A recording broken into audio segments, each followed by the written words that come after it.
ሰላምና ጤና በያላችሁበት ይሁን ክብራትና ክብራን ተመልካቾቻችን ከሀዲያ ቴሌቪዥን የሰዓቱን ዜናዎች ይዘን ቀርበናል።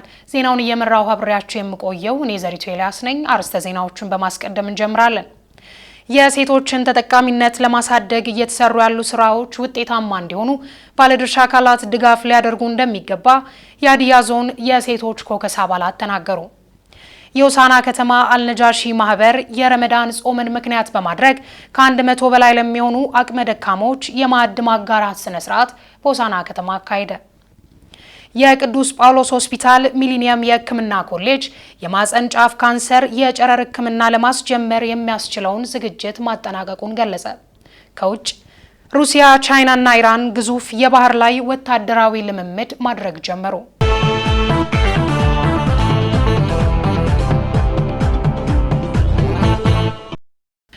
ወደ ዝርዝር ዜናዎች አልፈናል። አብራችሁን ሁኑ። በዞኑ የሴቶችን ተጠቃሚነት ለማሳደግ እየተሰሩ ያሉ የልማት ስራዎች ውጤታማ እንዲሆኑ ባለድርሻ አካላት ድጋፍ ሊያደርጉ እንደሚገባ የሀዲያ ዞን የሴቶች ኮከስ አባላት ተናገሩ። የዞኑ የሴቶች ኮከስ አባላት በ6 ወራት የተሰሩ ስራዎችን ገምግመዋል። ምንትዋብ እያሱ የተሰሩ ተግባራት ሪፖርት በምክር ቤቱ ምክትል አፈ ጉባኤ ወይዘሮ አለምነሽ ሙልጌታ ቀርቧል። ሴቶች በርካታ የስራ ጫና ቢኖርባቸውም ህገ መንግስትን ለመደገፍ እያደረጉት ያለው እንቅስቃሴ የሚደነቅ መሆኑ መነሻ ሀሳብ ሆኖ ቀርቧል። በሴቶች ኮከስ ከሚሰሩ ተግባራት በፌስቱላ ለተጠቁ እናቶች አገልግሎት መስጠት፣ የስነ ልቦና ጉዳት የደረሰባቸውንና አቅመ ደካማ ሴቶችን ማገዝ የሚጠቀሱ ተግባራት መሆናቸው በሪፖርቱ ተመላክቷል። በቀረበው ሪፖርት ዙሪያ ከሴቶች ኮከስ ድጋፍ አባላት በቀረቡ ሀሳቦች የስራ ዘርፉ በእቅድ የሚሰራ ከሆነ የምክር ቤቱ አካል ሆኖ መያዝ እንዳለበት ተናግረው ለዘርፉ በጀት በመመደብና ድጋፍ በማድረግ ክፍተቶችን ለመሙላት መስራት እንደሚገባም አንስተዋል። አክለውም በገቢ አሰባሰብ ላይ ሁሉም ካልተረባረበ ድጋፍ የሚያስፈልጋቸውን አካላት መደገፍ እንደማይቻል አብራርተዋል። በጤናና በስነ ልቦና ጉዳት ያጋጠማቸውን አካላት ግንዛቤ የማስጨበጥ ስራ በመስራት ፍትሐዊ ተጠቃሚ እንዲሆኑ ለማስቻል በትኩረት በተሰሩ ስራዎች ጥሩ ውጤት መመዝገቡን አንስተዋል። ከአባላቱ ለተነሱ ጥያቄዎችና አስተያየቶች ምላሽና ማብራሪያ የሰጡት የሀዲያ ዞን ዋና አፈ ጉባኤ ወይዘሮ እቴነሽ ሙልጌታ የሴቶች ኮከስ በጤና በስነ ልቦና አቅም ያጡ ሴቶችን ድጋፍ እንደሚያደርጉ ጠቅሰው ዘርፉን በምክር ቤት የክትትል ስራ የሚሰራ በመሆኑ በተለያዩ ወረዳዎች የድጋፍና ክትትል ስራ እየሰራ መቆየቱን ተናግረዋል። ዋና አፈ ጉባኤዋ አክለውም የታዩ ክፍተቶችን ለመድፈንና የመረጠውን ሕዝብ ለማገልገል ትኩረት ሰጥቶ በመስራት ውጤት ለማስመዝገብ የጋራ ስምምነት ላይ ተደርሷል። ዘገባው የባልደረባችን ሉጂና ዮሐንስ ነው። የሆሳና ከተማ አልነጃሺ ማህበር የረመዳን ጾምን ምክንያት በማድረግ ከ100 በላይ ለሚሆኑ አቅመ ደካሞች ማዕድ የማጋራት ስነ ስርዓት በሆሳና ከተማ አካሂዷል። ቤተልሔም ደመቀ ተጨማሪ አላት። መድረኩን በእንኳን ደህና መጣችሁ ንግግር ያስጀመሩት የሀዲያ ዞን እስልምና ጉዳዮች ከፍተኛ ምክር ቤት ስራ አመራርና የሆሳና ከተማ አልነጃሺ ማህበር ስራ አስፈጻሚ አቶ ካይሩ ኤርጫሞ እንደገለጹት ላለፉት 4 ዓመታት በከተማው ማህበራዊ፣ ኢኮኖሚያዊ እንዲሁም በፖለቲካዊ ጉዳዮች ላይ በርካታ የተግባራት ውጤቶችን ማስመዝገብ የተቻለበት እንደሆነም ተናግረዋል። ህብረተሰብን ከሞት በፊት መታደግና ማገልገል የሚለው የመጀመሪያ ዓላማችን ነው። በአካባቢያችን ብሎም በሀገራችን ላይ ያሉ ማህበረሰብን ያለምንም ልዩነት ማጋለል ሲባል በዘር፣ በቋንቋ፣ በጎሳ፣ በሃይማኖት፣ በቀለም ሳይለዩ ሁለንተናዊ ተጠቃሚነትን ማረጋገጥ ነው። ዘላቂነት ያለው የአካባቢ ተወላጅ ምሁራን ህብረት፣ ነጋዴዎች ህብረት፣ ተማሪዎች ህብረት በመፍጠር ብቁና ተጽዕኖ ፈጣሪ እንዲሆኑ ከማድረግ ባሻገር ለአካባቢው ልማትና ሰላም አስተዋጽኦ እንዲያበረክቱ ማጠናከር ነው። ማህበሩ ከሃይማኖታዊ አስተምህሮት አንጻር የኢድ ሰላት ማስተባበርና የጎዳና ላይ ኢፍጣር ፕሮግራሞችን እያካሄደ መቆየቱን ገልጸው በዚህም በ2017 ዓ.ም እቅድ ከ100 በላይ ለሆኑ አቅመ ደካሞች በአይነት ዱቄት፣ ቅንጬ፣ ሩዝና ዘይት የተበረከተላቸው ሲሆን ይህም በገንዘብ ሲተመን ከ400 ሺህ በላይ ወጪ በማድረግ ማዕድ ማጋራት እንደተቻለም ተናግረዋል። በዚህ ዓመት የነበረን የአቅመ ደካማ እቅድን በሚመለከት በድምሩ 100 መመልመል የተቻለበትና ለዛም አስቤዛ ማዘጋጀት የተቻለበት ነው እና አቅመ ደካሞች የአስቤዛ ድጋፍ የሚለው በአይነት ሲገለጽ ቅንጬ፣ ዱቄት፣ ሩዝ፣ ዘይት ተጠቃሽ ናቸው። እነዚህን በገንዘብ ሲተመን ምን ያህል ይሆናል ብለን ስናስብ በጣም እጅግ ዋጋ የሚያስከፍል ነው። በዘንድሮ ሁኔታ ዋጋ ኑሮ ውድነት ባለበት ሁኔታ እስከ 400 ሺህ ብር ኢንቨስት ተደርጎ የገባ ግብዓት እንደሆነም ለማሳሰብ ወዳለሁ። የእስልምና ጉዳዮች ምክር ቤት ሰብሳቢና ስራ አስፈጻሚ ኢማም ግርማ ሙዛይን በዕለቱ ባስተላለፉት መልእክት በማህበረሰብ ውስጥ ያለውን የአብሮነት የመተሳሰብና የመረዳዳት ባህላችንን ልናጠናክር ይገባልን ብለዋል። ዛሬ በተደረገው ድጋፍ ሳንቆም በሁሉም የልማት ስራዎች ልንሳተፍ ይገባልን ብለዋል።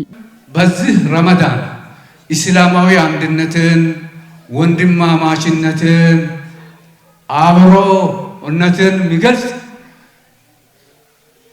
የአብሮነት የኢፍጣር ፕሮግራም ከፊታችን ይጠብቃል። ፕሮግራሙን የተሳካ ከማድረግ ጋር የእናንተን እገዛ ስለምንፈልግ ለዚሁ ዝግጁ እንድትሆኑ ጥሪዬን አስተላልፋለሁ። በቀጣይም በማረሚያ ተቋምና በሌሎች ልማት ስራዎች የእምነቱ ተከታዮች የሚጠበቅብንን ልንወጣ ይገባልን ብለዋል። የሆሳዕና ኮሪደር ልማት ጉዳይም እንዲሁ የህዝበ ሙስሊሙን ድጋፍ የሚጠይቅ ደብዳቤ ደርሶናል። እንግዲህ ኢንሻአላህ ይህንንም እናንተን ይዘን አናፍርም። ለማረሚያ ቤቶች የሚደረግ ድጋፍ ይኑር በሚል ክልል አቀፍ መልእክት ስለተላለፈልን ይህንኑ አዎንታዊ ምላሽ መስጠት ምንችለው እናንተን ይዘን ስለሆነ ለዚሁ ውጤታማነት የእናንተ እገዛ እንጠይቃለን።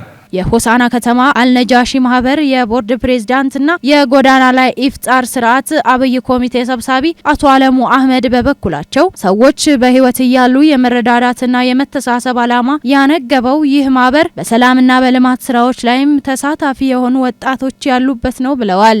በክረምት ወራት በጎ ተግባር ላይ አረጋውያንን ቤት በመስራት ቤት በመገንባት ከተማን በማጽዳት ለአካባቢያችን ሰላም ዘብ በመቆም በአካባቢው ልማት ላይ ለመሳተፍ ከዚህ በፊት ከነበረው አልነጃሺ ከአመት በፊት የዛሬ 2 ዓመት አካባቢ ለአስፋልት 50 ሺህ ብር ሲለግስ ነበር። በየጊዜም በሚደረጉ መንግስታዊ ልማት ስራዎች ላይ ይሳተፋሉ።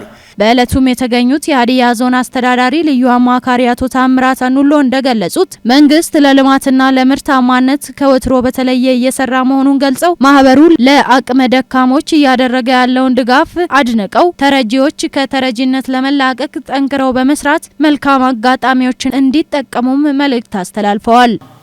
አልነጃሺ ማህበር እየሰራ ያለው ስራ እጅግ በጣም የሚያኮራ የሚያስደስት ለህዝብም ትልቅ አለኝታና ማሳያ ለመንግስታችንም ደግሞ ቅድም እንዳልነው ሰው ተኮር ለሆነው ስራው አንድ አጋዥ ኃይል መሆኑን የምንወስደው ነው። ከዚያ ውጪ ደግሞ በፈጣሪ ዘንድም የሚመሰገን ስራ ስለሆነ እየሰራችሁ ያላችሁት በርትታችሁ ጠንክራችሁ ቀጥሉ የሚል ሐሳብ ይኖረኛል። በዕለቱም ከተለያዩ አካባቢዎች ተገኝተው ድጋፍ የተደረገላቸው የህብረተሰብ ክፍሎችም የተሰማቸውን ደስታ ገልጸዋል። በመርሃ ግብሩም የሀዲያ ዞን አስተዳደር ጽህፈት ቤት ኃላፊ አቶ ታገሰ ዱባሞ፣ የሀዲያ ዞን ሴቶችና ህጻናት ምክትል ኃላፊ ወይዘሮ አለም ፀሐይ ተሰማን ጨምሮ ሌሎች የክብር እንግዶችም ተገኝተዋል። ሀገር በቀል ዛፎችና እጽዋቶች ለሰው ልጆች ህይወት ከመሆናቸውን ባሻገር የሀብት ምንጭ መሆናቸው ተገለጸ። በማዕከላዊ ኢትዮጵያ ክልላዊ መንግስት ደን አካባቢ ጥበቃና ልማት ቢሮ በደን ልማትና ጥበቃ ለዛፍ ዘር አቅራቢ ማህበራት በዛፍ ዘር አዘገጃጀት አያያዝና አቅርቦት ላይ በሆሳዕና ከተማ ስልጠና ሰጥቷል። ለምለም ዩኤል ዝርዝሩን ይዛዋለች። በማዕከላዊ ኢትዮጵያ ክልላዊ መንግስት ደን አካባቢ ጥበቃ ልማት ቢሮ በደን ልማት ጥበቃ ለዛፍ ዘር አቅራቢ ማህበራት በዛፍ ዘር አዘገጃጀት አያያዝና አቅርቦት ላይ በሆሳዕና ከተማ ስልጠና ሰጥቷል። ዛፍ ህይወት ከመሆኑ ባሻገር የሀብት ምንጭ እንደሆነ የተናገሩት የደንና አካባቢ ጥበቃ ቢሮ ኃላፊ አማካሪ አቶ ሬዲዋን ከድር ለሀገር ጠቃሚ የሆኑትን ሀገር በቀል የዛፍ ዘሮችን በማዘጋጀት ጥምር ደን መፍጠር እንደሚቻልም ገልጸዋል። ደን ሀብታችን ነው። ደን ወርቅም ጭምር ነው ማለት ይቻላል። ደን ከሌለ አስቸጋሪ ነው። ደን ወሳኝ ነው። በጣም ለጤንነት ጭምር እጅግ ወሳኝ ነው። ለሰው ልጅ ህይወት እጅግ በጣም ወሳኝ ነው። አሁን ግን ያለንበት ሁኔታ አንዳንድ ቦታዎች ላይ የደን መመናመን እየሰፋ መጥቷል። ይህንን መታደግ ያስፈልጋል። የስልጠና ዋና ዓላማ የዛፍ ዘር አያያዝ አከመቻቸትና ስርጭት ላይ ያለውን የክህሎት ክፍተት ለማሟላት እንደሆነ የገለጹት በማዕከላዊ ኢትዮጵያ ክልል የደን አካባቢ ጥበቃና ልማት ቢሮ ምክትል ኃላፊና የደን ዘርፍ ጥበቃ ኃላፊ አቶ አድማሱ ወልደ ማርያም በበኩላቸው ለአካባቢው ስነ ምህዳር ተስማሚና ምቹ የሆኑ ሀገር በቀል ዛፎችን በመትከል የክልሉን የደን ሽፋን ለማሳደግ እየተሰራ እንደሆነም ተናግረዋል። የደን ልማቱ በአይነት እና ዓላማ ተኮር ተደርጎ የተሰራ እንደሆነም አቶ አድማሱ ገልጸዋል። በዛፍ ዘር አዘገጃጀት አከመቻቸትና ስርጭት ላይ ከዞንና ከልዩ ወረዳ ያሉ የዘር ማህበራት ጋር አጠቃላይ እስካሁን በነበረው የዘር አዘገጃጀትና አያያዝ ስርጭት ምን ይመስላል በሚል ጉዳዩ ላይ የክህሎት ጋፕን ለማጥበብ ነው በዋናነት የፈለግነው። እንደ ክልላችን መዘጋጀት አለበት ዘር ለአካባቢ ተስማሚ ለስነ ምህዳሩ አካባቢው ስነ ምህዳር የሚያሻሽሉ ወይም ደግሞ ለህዝቡ ደግሞ አስፈላጊ የአካባቢ ስነ ምህዳር ማበልጸግ የሚችል ምቹ ሁኔታ መፍጠር የሚችሉ በከተማም በገጠርም ለምሳሌ የክልላችን ደን ሽፋን ይታወቃል ከ18% ላይ ነው ያለ ነው። በየአመቱ በ0.7% እናሳድጋለን ብለን ነው እየሰራን ያለ ነው። ይሄ ደግሞ በተፈጥሮ ደን እና በሰው ሰራሽ ደኖች አሉ። በተለይኛ ትልቁ ትኩረታችን ምንድነው? በተፈጥሮ ደን ነው። ለምን በርካታ ዘርፈ ብዙ ጠቀሜታ አለው። አንዱ አካባቢ ሚዛን የመጠበቅ፣ ሁለተኛ ደግሞ የመድኃኒትነት ባህሪ ያላቸው፣ ሶስተኛው ደግሞ አካባቢ ጥበቃ ላይ ደግሞ አካባቢ መጠበቅ የሚችሉ እነዚህ ላይ ፎከስ አድርገን እንደ ክልላችን እየሰራን ያለንበት ሂደት አለ። አርሶ አደሩ ወይም ደግሞ የክልላችን ህዝብ ደግሞ መትከሉ ላይ ብቻ ሳይሆን የመጠበቁ ጉዳይ ላይ በደንብ ትኩረት መስጠት አለበት። ሁለተኛ ደግሞ በያሄደበት አጋጣሚ በተለይ ኢንዲጂነስ የሆኑ ነባር የሆኑ በአካባቢያችን እየጠፉ ያሉ ዝርያዎችን እኛ ብቻ ሳይሆን ሁሉም የመጠበቅ ጉዳይ ይሄን ደግሞ የማባዛት የመትከል የማንከባከብ ደንን አለመቁረጥ ልማዱ ማድረግ መቻል አለበት። ከስልጠናው ተሳታፊዎች አቶ ደሳለኝ ኃይሌ በዛፍ ዘር አዘገጃጀትና አያያዝ ዙሪያ የተሰጣቸው ስልጠና ተገቢና ጠቃሚ መሆኑን አንስተው የአካባቢያቸውን የደን ሽፋን ለማሳደግ ተስማሚ የሆኑ የዛፍ ዘሮችን በማዘጋጀት ከማህበራቸው ጋር በመሆን እንደሚሰሩም ተናግረዋል። ስልጠና ብቻም ሳይሆን ከዚህ በፊትም እየሰለጠነን ያለው ስልጠና በጣም አሪፍ ነው። በዚህ በደን ዙሪያ ያለው መጀመሪያ ደን የሚባል ነገር ዝም ብለን እንጨት ብለን የምንቆርጥ ለከሰል ለሌላ ነገር የምናደርገው ደን ነፍስ እንዲሆና ደን ጥሩ ነፋሻማ አየር የሚያመጣ እንዲሆና ደን በመኖሩ ኢትዮጵያ የመጀመሪያ አገር እንድትሆን ያበቃ በመሆኑ ደንን በጣም እናንከባክባለን። የዛሬ ትምህርት ከዚህ በፊትም ባለው የዛሬ ደግሞ ለየት ከሚያደርገው ነገሮች የደን እናት ዘር አለቃቀም ከእናት ዘር እንዴት ምን አይነት ደን እንደሚለቀም ነው ምን አይነት ዘር እንደሚለቀም ይሄ ደግሞ የተለቀማ ደን ደግሞ እዛ ጋር ችግኝ ጣቢያ ሲዘራ ጥሩ ደን እንደሚሆን ጥሩ እንደሚበቅል ውጤታማ እንደሚያደርግ ወደፊትም ደግሞ ደን ነፍስ እንደሆነ ጥሩ ነፋሻማ የሚያገኘው ከደን እንደሆነ ተረድተናል። የዛፍ ዘር አቅራቢ ማህበራትና ሌሎች ባለድርሻ አካላት በስልጠናው የተሳተፉ ሲሆን በቀረበው የስልጠና ሰነድ በመወያየት የዕለቱ ስልጠና ተጠናቋል ስትል ባልደረባችን ሁላገርሽ ቡባሞ ዘግባለች። በክልሉ በሁሉም ዘርፍ የህዝብ ተጠቃሚነትን ለማረጋገጥ የተጀመሩ ስራዎችን ቀጣይነት ለማረጋገጥ በልዩ ትኩረት መስራት ይገባል ሲሉ አፈ ጉባኤ ፋጤ ሲርሞሎ ተናገሩ። ለምለም ዩኤል በማዕከላዊ ኢትዮጵያ ክልል የህዝብ ተወካዮች ምክር ቤት በአስፈጻሚ ተቋማት የክትትልና ቁጥጥር ስራዎች ላይ ያተኮረ የአቅም ግንባታ ስልጠና በቡታጅራ ከተማ ተሰጥቷል። የማዕከላዊ ኢትዮጵያ ክልል ህዝብ ተወካዮች ምክር ቤት ዋና አፈ ጉባኤ ወይዘሮ ፋጤ ሲርሞሎ እንደገለጹት በክልሉ በሁሉም ዘርፍ የህዝብ ተጠቃሚነትን ለማረጋገጥ የተጀመሩ ስራዎች ቀጣይነት ለማረጋገጥ በልዩ ትኩረት መስራት ይገባል ብለዋል። በየደረጃው የሚገኙ የአስፈጻሚ መስሪያ ቤቶችን እቅድ በመፈተሽ የድጋፍና ክትትል ስራ አጠናክሮ በመቀጠል አፈጻጸማቸውን መገምገምና ግብረ መልስ መስጠት ተገቢ ስለመሆኑም ዋና አፈ ጉባኤዋ አብራርተዋል። የክትትልና የቁጥጥር ስራው ከዝግጅት ምዕራፍ እስከ ግብረ መልስ ባለው ሂደት የምክር ቤቱን ተግባርና ኃላፊነት በሚመጥን መንገድ ማከናወን ይገባል ሲሉም ዋና አፈ ጉባኤዋ አብራርተዋል። ምክር ቤቶች የልማት የመልካም አስተዳደርና የዲሞክራሲ ስርዓት ግንባታ ስራዎች ስኬታማ እንዲሆኑ ከአስፈጻሚ ተቋማት ጋር የጋራ ተግባቦት በመፍጠር በልዩ ትኩረት ሊሰሩ እንደሚገባም አሳስበዋል። እቅዶችን መፈተሽ፣ አፈጻጸምን መገምገም እንዲሁም የድጋፍና ክትትል ተግባራትን በማጠናከር የህዝብ ተጠቃሚነትን ማሳደግ በሚያስችሉ ስራዎች ላይ የላቀ ውጤት ለማስመዝገብ መስራት ተገቢ ስለመሆኑም ዋና አፈ ጉባኤ አመላክተዋል። ምክር ቤቶች የተቋቋሙት ለክልሉ ህዝብ ተጠቃሚነት ነው ያሉት ዋና አፈ ጉባኤ በሁሉም ዘርፍ የሚተገበሩ ስራዎች ቀጣይነት እንዲኖራቸው መስራት ይገባል ሲሉም አብራርተዋል። በማዕከላዊ ኢትዮጵያ ክልል ህዝብ ተወካዮች ምክር ቤት የማህበራዊ ጉዳይ ቋሚ ኮሚቴ ሰብሳቢ አቶ ግዛቸው ዋሌራ በበኩላቸው በምክር ቤቶች የሚስተዋለውን የክትትልና የቁጥጥር ስራ በማሻሻል ረገድ ስልጠናው የጎላ ፋይዳ ይኖረዋል ብለዋል። የክትትልና የቁጥጥር ስራ የህግ ማውጣት፣ የውክልና እንዲሁም የዲፕሎማሲ ስራዎች ለምክር ቤቶች ከተሰጡ ተልእኮች ውስጥ ተጠቃሽ ስለመሆኑም አቶ ግዛቸው አስረድተዋል። በስልጠናው በክትትልና በቁጥጥር ስራ ወቅት አስፈላጊ በሆኑ ጉዳዮች ላይ የጋራ ግንዛቤ መፍጠር መቻሉንም አቶ ግዛቸው ጠቅሰዋል። የሪፖርት፣ የእቅድ፣ የግብረ መልስ እና የእርምጃ አወሳሰድ ስርዓት ላይ ግልጽነት መፈጠሩንም አቶ ግዛቸው ጠቁመዋል። ከወረዳ ጀምሮ የሚገኙ የምክር ቤት አመራሮች በስልጠና አቅም መገንባት በዘርፉ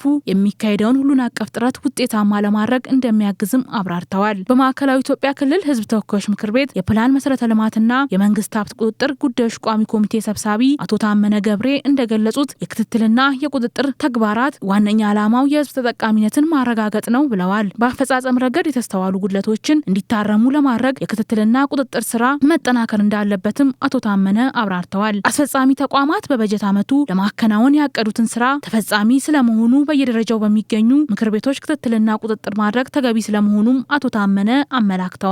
የወጡ ህጎች፣ ፖሊሲዎችና ስትራቴጂዎች ተግባር ላይ ስለመዋላቸውም በዘርፉ ክትትልና ቁጥጥር ማድረግ አብይ ጉዳይ መሆኑንም አቶ ታመነ አብራርተዋል ሲል የክልሉ የመንግስት ኮሚኒኬሽን ጉዳዮች ቢሮ ዘግቧል።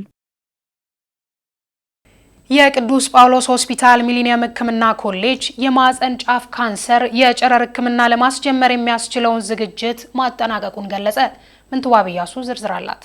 የቅዱስ ጳውሎስ ሆስፒታል ሚሊኒየም ሕክምና ኮሌጅ የማህጸንና ጽንስ ሕክምና ክፍል ኃላፊና የማህጸንና ጽንስ ስፔሻሊስት ዶክተር ወንድሙ ጉዱ የማህጸን ጫፍ ካንሰር ሂዩማን ፓፕሎማ በተሰኘ ቫይረስ በሚፈጠር ኢንፌክሽን ወደ ካንሰርነት የሚያድግ በሽታ መሆኑን ተናግረዋል። በሽታው በወሊድ ዕድሜ ክልልና ከዚያ በላይ በሚገኙ ሴቶች ላይ በመከሰት የበርካቶችን ህይወት እየቀጠፈ እንደሚገኝ አመላክተዋል። ቫይረሱ ያለ ዕድሜ በሚደረግና ልቅ በሆነ የግብረ ስጋ ግንኙነት በአባለዘር በሽታ የቅድመ ካንሰር ምርመራ ባለማድረግና በተደጋገመ ወሊድ ምክንያት ሊከሰት እንደሚችል ጠቅሰዋል።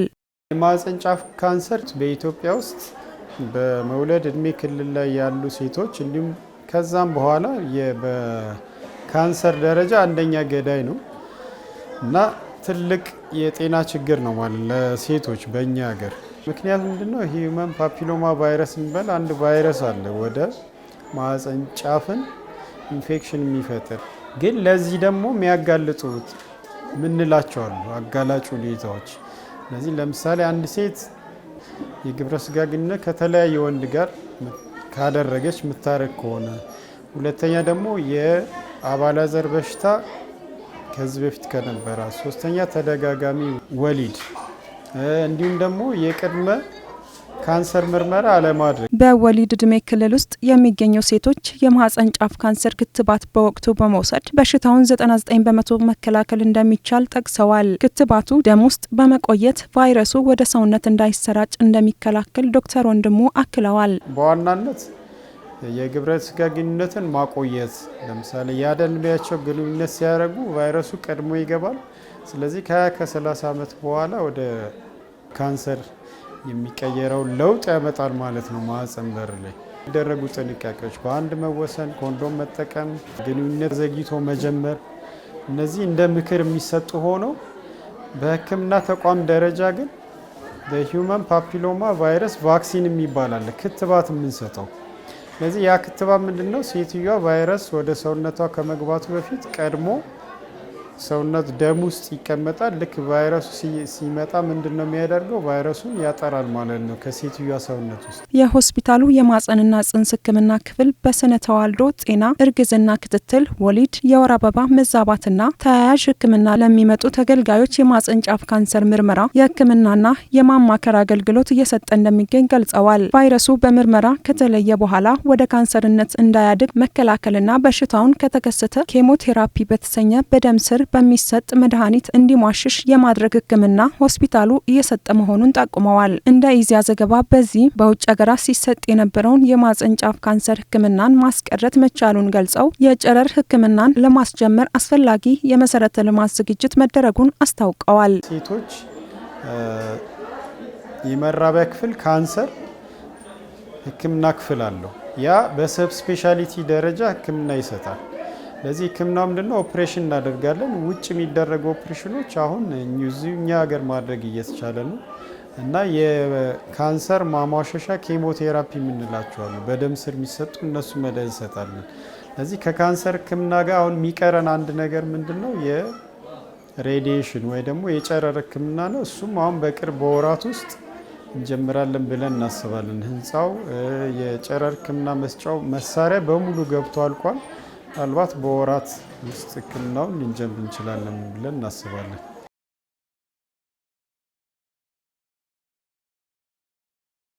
የሪል ስቴት ልማትና የማይንቀሳቀስ ንብረት ግብይትና ግመታ አዋጅ ተግባራዊ መሆን በዘርፉ የሚከናወኑ ተግባራት ወጥነት እንዲኖራቸው አቅም የሚፈጥር መሆኑን የከተማና መሰረተ ልማት ሚኒስቴር አስታወቀ።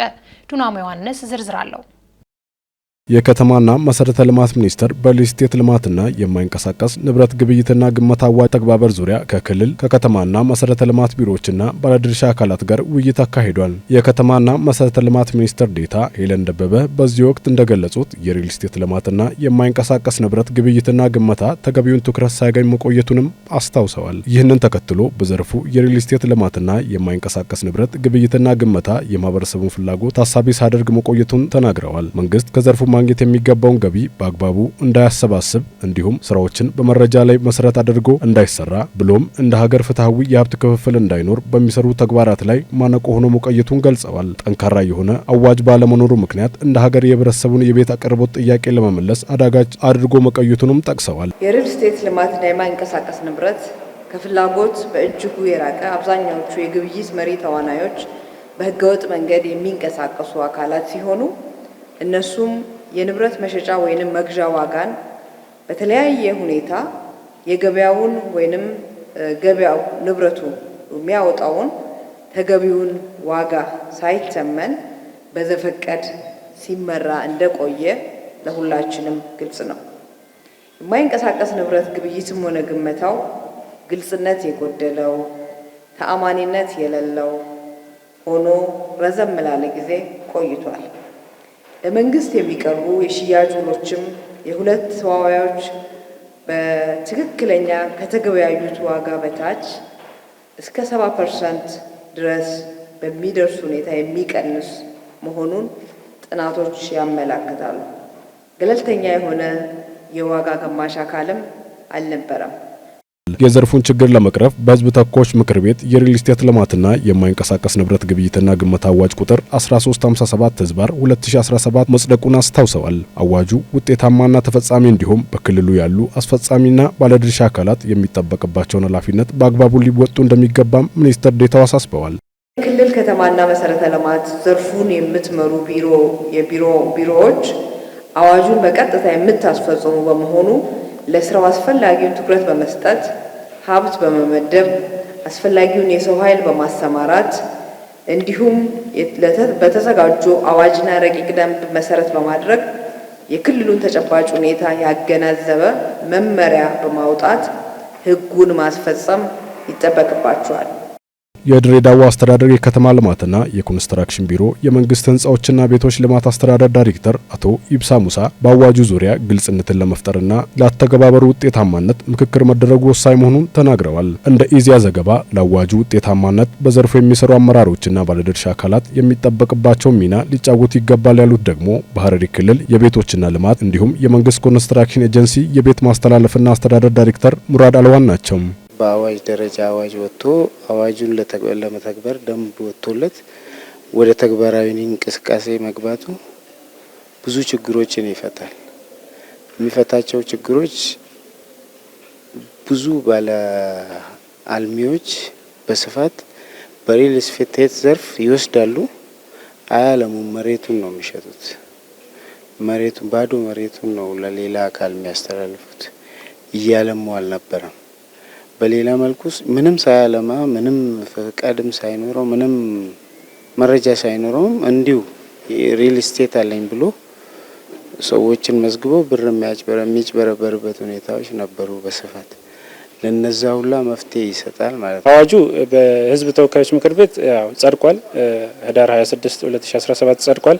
እንግዲህ ያው ዛሬ ከዚህ ውይይት በኋላ ደግሞ ኤክስፔክት የምናደርገው በየክልሎቹ መመሪያዎችን በማዘጋጀት ተግባራዊ እናደርጋለን ብለን እናስባለን።